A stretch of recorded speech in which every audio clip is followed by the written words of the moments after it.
بسم اللہ الرحمن الرحیم الحمدللہ رب العالمین والصلاة والسلام علی سید الانبیاء والمرسلین اما بعد فاعوذ باللہ من الشیطان الرجیم بسم اللہ الرحمن الرحیم۔ اللہ تعالیٰ قرآن مجید میں ارشاد فرماتا ہے تلک الرسل فضلنا بعضهم علی بعض، کہ یہ وہ عظیم الشان رسول ہیں کہ جن میں سے بعض کو بعض پر ہم نے فضیلت عطا فرمائی۔ تو اللہ تعالیٰ کے تمام ہی انبیاء کرام کم و بیش 1,24,000 انبیاء کرام سب کا ہی عظیم الشان مرتبہ ہوتا ہے، اور قرآن مجید میں ان میں سے بعض کا ذکر کیا گیا اور اکثر کا ذکر نہیں فرمایا گیا۔ تو جن کا ذکر فرمایا گیا ان انبیاء کرام میں سے بنی اسرائیل کے ایک رسول حضرت سیدنا سلیمان علیہ السلام بھی تھے۔ بڑا عظیم الشان ان کا مرتبہ تھا۔ اللہ تعالیٰ نے ان کو ایسی بادشاہت عطا فرمائی تھی کہ دنیا میں کسی کو ایسی بادشاہت عطا نہیں فرمائی تھی، حتیٰ کہ حضرت سیدنا سلیمان علیہ السلام انسانوں کے ساتھ ساتھ جنات پر، ہوا پر، بارش پر، ہر چیز پر قدرت رکھتے تھے۔ چنانچہ ہوا ان کی مرضی کے مطابق چلتی تھی، بارش ان کی مرضی کے مطابق ہوتی تھی، اور انسان اور جنات ان کی خدمت میں ہر وقت حاضر رہتے تھے۔ تو حضرت سیدنا سلیمان علیہ السلام کا ایک واقعہ ہے، تو وہ میں آپ کو بتانے والا ہوں۔ ہوا یہ کہ حضرت سیدنا سلیمان علیہ السلام اور حضرت سیدنا اسرائیل علیہ السلام، جن کا دوسرا نام ملک الموت ہے، تو یہ دونوں بڑے اچھے دوست تھے۔ تو حضرت اسرائیل علیہ السلام اکثر سلیمان علیہ السلام سے ملنے کے لیے آتے رہتے تھے۔ تو ایک مرتبہ حضرت سیدنا اسرائیل علیہ السلام ان کی خدمت میں حاضر ہوئے، دربار لگا ہوا تھا حضرت سلیمان علیہ السلام کا۔ سلام دعا کے بعد بیٹھ کر باتیں کرنے لگے، تو اچانک حضرت سیدنا اسرائیل علیہ السلام کی نظر ان کی مجلس پر بیٹھے ہوئے لوگوں میں سے ایک شخص پہ پڑی، تو گھور کر اس شخص کو دیکھنے لگے اسرائیل علیہ السلام۔ ادھر جو شخص بیٹھا تھا اس نے بھی یہ چیز بھانپ لی اور وہ گھبرا گیا۔ گھبرانے والی بات ہے یقیناً، ملک الموت جس کو گھور کر دیکھے اس شخص کا تو گھبرانا یقینی ہے۔ تو وہ شخص گھبرا گیا، پہلو بدلنے لگا۔ حضرت اسرائیل علیہ السلام بار بار اس کو دیکھتے رہتے اور گھورنے لگتے۔ کچھ دیر کے بعد اسرائیل علیہ السلام نے اجازت مانگی اور دربار سے چلے گئے۔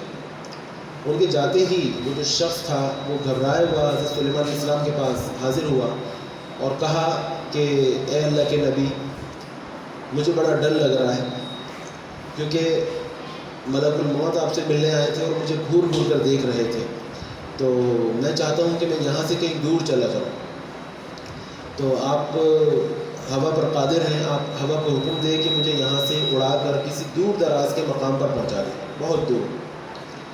سلیمان علیہ السلام نے فرمایا کہ کیا یہ واقعی ایسا چاہتے ہو؟ اس نے کہا جی بس میں یہی چاہتا ہوں، مجھے بہت دور یہاں سے بھیج دیا جائے، مجھے ڈر لگ رہا ہے۔ چنانچہ سلیمان علیہ السلام نے اس کی بات کو مانتے ہوئے ہوا کو حکم دیا۔ ہوا نے آنن فانن اس کو اڑایا اور جس مقام پہ وہ جانا چاہتا تھا، بہت دور جگہ تھی، وہاں چھوڑ دیا۔ کچھ دن گزر گئے۔